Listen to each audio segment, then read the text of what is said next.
Hello, and today we're going to be talking with Jack Ciattarelli. He's a GOP candidate for the 2025 gubernatorial race here in New Jersey. Jack has a political history that's fairly rich. He was formerly a member of his town's council. He was a freeholder. He spent a number of years serving in the assembly.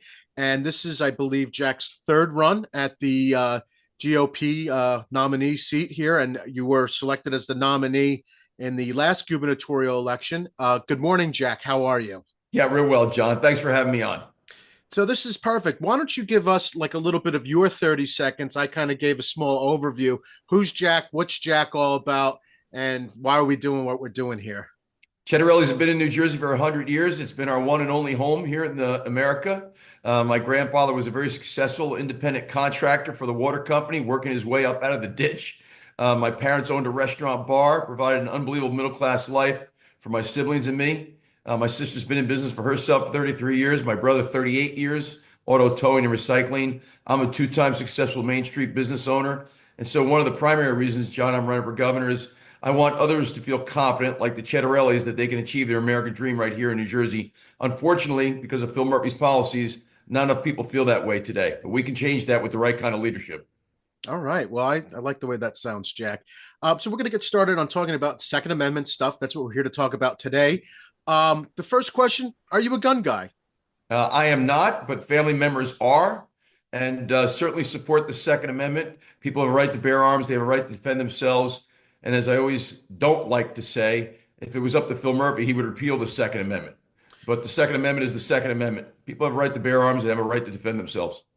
Right, absolutely. Well, should you ever want to change your position on that, become a gun guy? I know some people, so you just give me a call and we'll get you to the range, we'll get you some training, we'll get you hooked up. I Um, enjoy going to the range. I've gone with my son a number of times, and we enjoy as a family clay shooting very, very much. oh, that's perfect. Yeah. Okay. So what do you see? You mentioned Phil Murphy, and this isn't about Murphy, but this is about today, tomorrow, and going forward.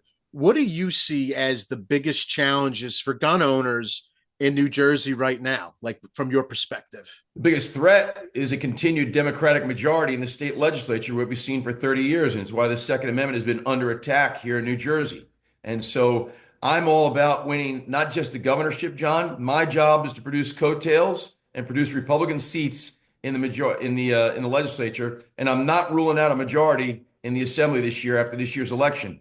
Back in 2021, with a little bit of wind in my face, we flipped 8 seats in the state legislature, including beating the longest sitting state Senate president in the country.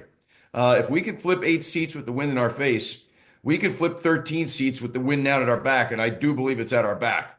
And with 13 seats, more than we currently have, we get something we haven't had in 3 decades, a Republican majority in our state legislature. When we have that, people who support the Second Amendment can feel better about New Jersey. Yeah, absolutely. And if we were to look at this as a bellwether on how the elections are going or went, I think we flipped 7 counties between presidential races. So there's a possibility for New Jersey. I think you kind of answered my next question, which is how would you work to help gun owners in our plight, which is trying to make New Jersey more friendly to the Second Amendment via bringing up more candidates and more representatives. So I think we kind of nailed that one. Well, let me also say, though, Sure. as I always do, my first job, not only as a candidate, but as governor, is to listen. And you can't possibly be well versed in every single issue because there are so many today. And any candidate tells you they've got all the answers is lying to you. What I do, I think particularly well, not to be immodest, is listen. So I'll sit down as governor with gun owners, with Second Amendment Society people, and they need to tell me what laws need to be changed, either because they're not reasonable, because they infringe on people's Second Amendment rights, or because they're not working. And after I've heard all that, we will certainly advocate for those gun owners. Okay. I think that's more than reasonable. So, Supreme Court, as you know, ruled in 2022 that carry is the law of the land. What are your thoughts on that? You're a Jersey guy that's been living in the same conditions that I have been basically our entire lives. Things haven't really changed functionally up until 2022. What are your thoughts on this change about carry in the state? I think it revealed what a hypocrite Phil Murphy truly is. When this decision came down, he said, watch now, there's going to be a significant rise in violent crime. And yet 3 months ago, he held a press conference talking about how violent crime is down in New Jersey. That's the Phil Murphy that we've come to know and not at all respect, because it's hypocrisy. So people have a right, again, to defend themselves. They have a right to bear arms. Supreme Court made that decision, and we've not seen any type of rise in violent crime across New Jersey. We have seen a rise in nonviolent crime like break-ins and car thefts, but I'll appoint an attorney general and 21 county prosecutors that are with me in supporting the Second Amendment, but also in terms of keeping our communities safe. We're getting rid of cashless bail. All that's done is create professional criminals. Sure. Okay. And I think you touched on some of this as well. This is, as governor, what would you do to actively advance gun rights? A good attorney general, I think, is definitely a solid avenue, and working with the legislatures. Anything else outside of the box that you could think of for the Second Amendment? You said listening. I think that's a great quality for sure. Again, John, I'm all ears. I mostly talk about things like the affordability crisis, the taxes we all pay in this state, public safety crisis because of the way our police have been handcuffed. We talk about what's happened to public education. We're graduating illiterate kids because of what the Murphys have done to the public school curriculum. And we got an overdevelopment crisis in our suburban communities. Those are the four issues I talk about most. Of course, when I'm in front of Second Amendment Society people and gun owners, we talk about their Second Amendment rights. But I'm all ears as to what changes we need to make to ensure that people get to exercise their Second Amendment rights. Perfect. So we've got a couple of questions left here. We're going to change gears real quick. We're going to talk about a study. So there was a study that was done recently. It came out from a group called Rise Against Hate. They're a New Jersey-based kind of a bias watchdog group. And they found that they looked at some of the data from the Attorney General, and then they did some, Open Public Record Act requests to get information about permits to carry in New Jersey. And there's a subjective standard that's still on the books in New Jersey, and we could debate whether it is or isn't. It shouldn't be there. I say it shouldn't be there per footnote number 9 of Bruin. But there's a subjective standard that's called the interest of public health, safety, welfare, and that's a issuing authority just saying, hey, you don't get your permit to carry, your firearms ID card, etc., because we say so. No criminal history. It doesn't have to have a criminal element to it. It could just be, hey, I saw the guy jaywalking. Their study revealed that candidates, people that were, applying for permit to carry, who already had FID cards, mind you, Black candidates are being denied at a rate of 10 times more than white using a subjective standard in New Jersey. One county, I think Ocean County, Blacks are 50 times more likely to be denied a permit on a subjective standard. As governor, with this kind of information, what kind of moves would you make, learning about something like this? John, that sounds like profiling to me. And profiling is illegal. So if that's going on, it needs to stop immediately. Yesterday I was at the African American Chamber of Commerce of New Jersey's gubernatorial panel, and we're hearing about how people in certain zip codes or with certain type of backgrounds pay higher car insurance, even if they've got a perfectly fine driving record.